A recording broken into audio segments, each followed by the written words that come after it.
सो hey नमस्ते guys, welcome back to our channel. तो कैसे हैं आप सब। आज हम पढ़ेंगे क्लास 10 की कविता कन्यादान।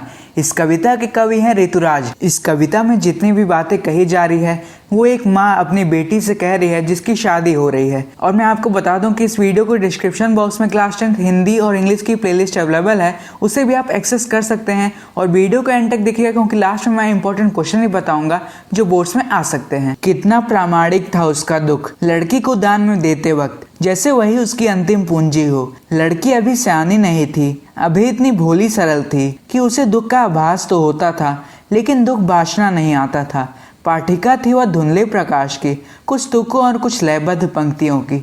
यहाँ पर सयानी का मतलब समझदार है और बांटना का मतलब पढ़ना है। कवि कन्यादान के समय एक माँ की स्थिति और उसके द्वारा अपनी लड़की को दी गई सीख के विषय में बात कर रहा है। जब एक माँ अपनी बेटी का कन्यादान करती है तो उसका दुख उसके सिवा और कोई कैसे जान सकता है, मानो वो अपनी अंतिम पूंजी दान कर रही हो। कवि कहता है कि विवाह के समय लड़की समझदार नहीं थी, वो बहुत भोली भाली और सीधी थी।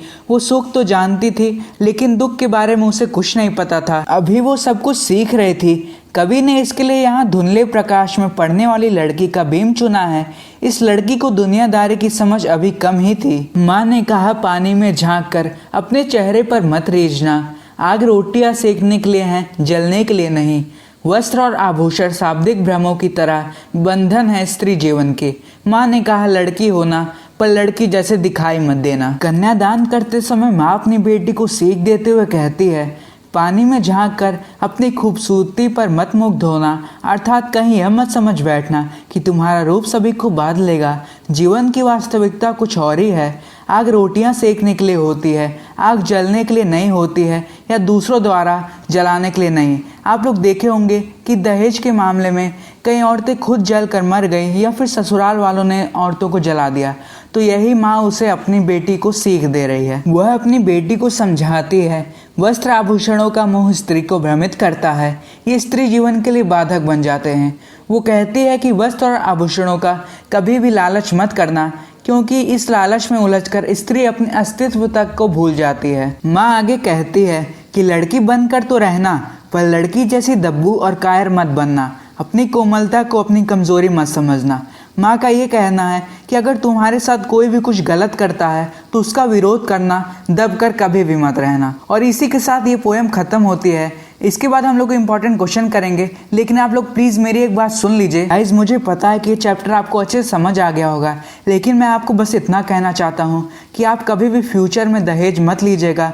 और अगर कोई आपके सामने दहेज की बात करता है या फिर आपके घर में कोई दहेज लेता है तो उसको प्लीज़ मना करिएगा और कहिएगा कि दहेज मत लीजिए, ये बहुत ही गलत बात है। मैं बस आपसे इतना कहना चाहता हूँ। तो अब हम लोग इंपॉर्टेंट क्वेश्चन देख लेते हैं जो बोर्ड्स में आ सकते हैं।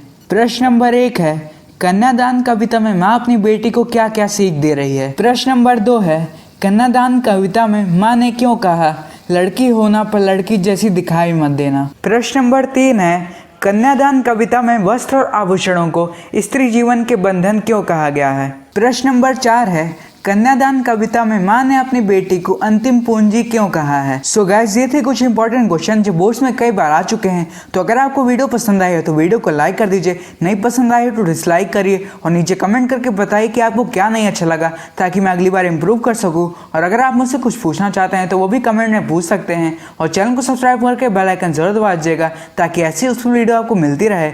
मिलते हैं नेक्स्ट वीडियो में, तब तक के लिए गुड बाय।